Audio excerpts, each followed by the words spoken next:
আসাদ সরকারের পতনের পর সিরিয়ার কারাগার থেকে মুক্তি পাওয়া বন্দীদের মাঝে আমেরিকার এক নাগরিককে খুঁজে পাওয়া গেছে।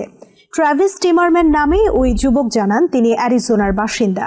মে মাসে অবৈধভাবে সীমান্ত পাড়ি দিয়ে সিরিয়ায় প্রবেশের পর আটক হন তিনি।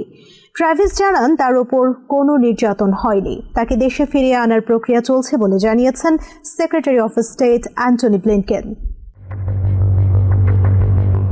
সিরিয়ায় আসাদ সরকারের কারাগার থেকে মুক্তি পাওয়া হাজার হাজার বন্দীর মধ্যে এক আমেরিকানের খোঁজ পাওয়া গেছে।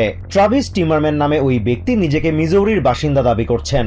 বৃহস্পতিবার কারাগার থেকে মুক্ত হওয়ার পর ট্রাভিসের একটি ভিডিও সামাজিক মাধ্যমে ছড়িয়ে দেন স্থানীয় এক বাসিন্দা। এরপরই ট্রাভিসের সাথে দেখা করতে আসেন সিরিয়ায় কর্মরত বিভিন্ন দেশের সাংবাদিকরা।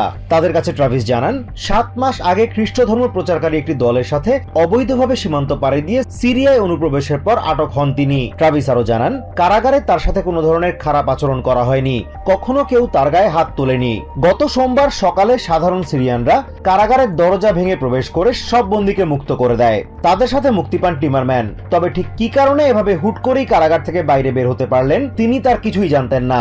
এদিকে নিজেকে টিমারম্যানের আত্মীয় দাবি করে মিরান্ডা কলিন্স নামে এক নারী গণমাধ্যমে বিবৃতি দিয়েছেন। সেখানে তিনি বলেছেন টিমারম্যান মে মাসে তার এক বন্ধুকে ইমেইলে জানিয়েছিলেন তিনি কোথাও যাচ্ছেন এবং কয়েকদিন ইন্টারনেটের বাইরে থাকবেন। তবে তখন ওই ইমেলটি আসলে টিমারম্যান পাঠিয়েছিলেন কিনা তা নিয়ে তাদের মধ্যে সংশয় ছিল।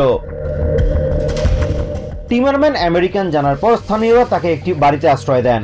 সেখানেই তিনি সাংবাদিকদের সাথে কথা বলেন। এরপর তাকে সেখান থেকে নিরাপদ আশ্রয়ে সরিয়ে নেওয়া হয়। এদিকে secretary of state Antony Blinken জানিয়েছেন টিমারম্যানকে দেশে ফিরিয়ে আনার প্রক্রিয়া চলছে। তিনি আরো জানান আমেরিকান সাংবাদিক অস্টিন টাইসের খোঁজে কাজ করছেন তারা। Azimur Rashid Kanak, TVN 24 news desk.